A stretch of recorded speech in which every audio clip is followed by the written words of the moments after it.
मस्तिष्क पर चक्र की कहानी। यदि आप मेरी चैनल में नए हो तो मेरी चैनल को सब्सक्राइब करें, शेयर करें और लाइक करें। धन्यवाद। बहुत समय पहले की बात है। सुरई शहर में 4 ब्राह्मण रहते थे। सभी के बीच अच्छी दोस्ती थी, लेकिन चारों मित्र निर्धन होने की वजह से दुखी रहते थे। गरीबी की वजह से सभी लोगों से अपमान सहने की वजह से चारों ब्राह्मण शहर से चले जाते हैं। सभी दोस्त आपस में बात करने लगे कि पैसे न होने की वजह से उनके अपनों ने उन्हें छोड़ दिया, घर में ही बेगाने हो जाते हैं। इस बात पर चर्चा करते हुए उन सब ने दूसरे राज्य जाने और वहां भी बात न बनने पर विदेश जाने का फैसला लिया। ये निर्णय लेने के बाद सभी यात्रा पर निकल पड़े। चलते चलते उन्हें बहुत प्यास लगने लगी, तो वो पास ही क्षिप्रा नदी में जाकर पानी पीने लगे। पानी पीने के बाद सभी नदी में नहाए और आगे की ओर निकल पड़े। कुछ दूर चलने पर उन्हें एक जटाधारी योगी दिखा। ब्राह्मणों को यूं यात्रा करते हुए देखकर योगी ने उन्हें अपने आश्रम आकर थोड़ी देर आराम करने और कुछ खाने का न्योता दिया। ब्राह्मण खुश होकर योगी के आश्रम चले गए। वहां उनके आराम करने के बाद योगी ने ब्राह्मणों से उनकी यात्रा का कारण पूछा। ब्राह्मणों ने अपनी पूरी कहानी सुना दी और कहा कि योगी महाराज गरीबों का कोई नहीं होता, इसलिए वो तीनों धन कमाकर बलवान बनना चाहते हैं। उनका निश्चय देखकर योगी भैरवनाथ बहुत खुश हुए। तब ब्राह्मणों ने उनसे धन कमाने का कोई रास्ता दिखाने का आग्रह किया। योगी के पास तप का बल था, जिसका इस्तेमाल करके उसने एक दिव्य दीपक उत्पन्न किया। भैरवनाथ ने उन ब्राह्मणों को हाथ में दीपक लेकर हिमालय पर्वत की ओर बढ़ने को कहा। योगी ने बताया, हिमालय की तरफ जाते समय ये दीपक जिस जगह गिरेगा, तुम वहां खुदाई करना, वहां तुम्हें बहुत धन मिलेगा। खुदाई के बाद जो भी मिले उसे लेकर घर लौट जाना। हाथ में दीपक लेकर सभी ब्राह्मण योगी के कहे अनुसार हिमालय की ओर निकल पड़े। बहुत दूर निकलने के बाद एक जगह दीपक गिर गया। वहां ब्राह्मणों ने खुदाई शुरू की। खोदते खोदते उन्हें उस जमीन में तांबे की खान मिली। तांबे की खान देखकर ब्राह्मण बहुत खुश हुए। तभी एक ब्राह्मण ने कहा, हमारी गरीबी मिटाने के लिए ये तांबे की खान काफी नहीं है। अगर यहाँ तांबा है तो आगे और बहुत कीमती खजाना होगा। उस ब्राह्मण की बात सुनकर उसके साथ 2 ब्राह्मण आगे बढ़ गए और एक ब्राह्मण उस खान से तांबा लेकर अपने घर लौट गया। आगे चलते चलते फिर एक जगह दीपक गिर गया। वहां खुदाई करने पर चांदी की खान मिली। ये खान देखकर तीनों ब्राह्मण खुश हुए।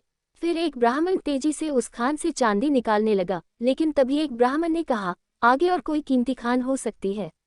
ये सोचकर 2 ब्राह्मण आगे निकल गए और एक ब्राह्मण उस चांदी की खान को लेकर घर लौट गया। फिर आगे चलते चलते एक जगह दीपक गिरा, जहां सोने की खान थी। सोने की खान देखने के बाद भी एक ब्राह्मण के मन का लोभ खत्म नहीं हुआ। उसने दूसरे ब्राह्मण से आगे की ओर चलने को कहा, लेकिन उसने मना कर दिया। गुस्से में लोभी ब्राह्मण ने कहा, पहले तांबे की खान मिली, फिर चांदी की और अब सोने की। सोचो आगे और कितना कीमती खजाना होगा। उस लोभी ब्राह्मण की बात को अनसुना करते हुए उस ब्राह्मण ने सोने की खान को निकाला और कहा, तुम्हें आगे जाना है तो जाओ, लेकिन मेरे लिए ये काफी है। इतना कहकर वो सोना लेकर घर चला गया। तभी वो लोभी ब्राह्मण दीपक हाथ में लेकर आगे चलने लगा। आगे का रास्ता बहुत कांटों भरा था। कांटों भरा रास्ता खत्म होने के बाद बर्फीला रास्ता शुरू हो गया। कांटों से शरीर खून से लथपथ हो गया और बर्फ की वजह से वह ठंड से ठिठुरने लगा।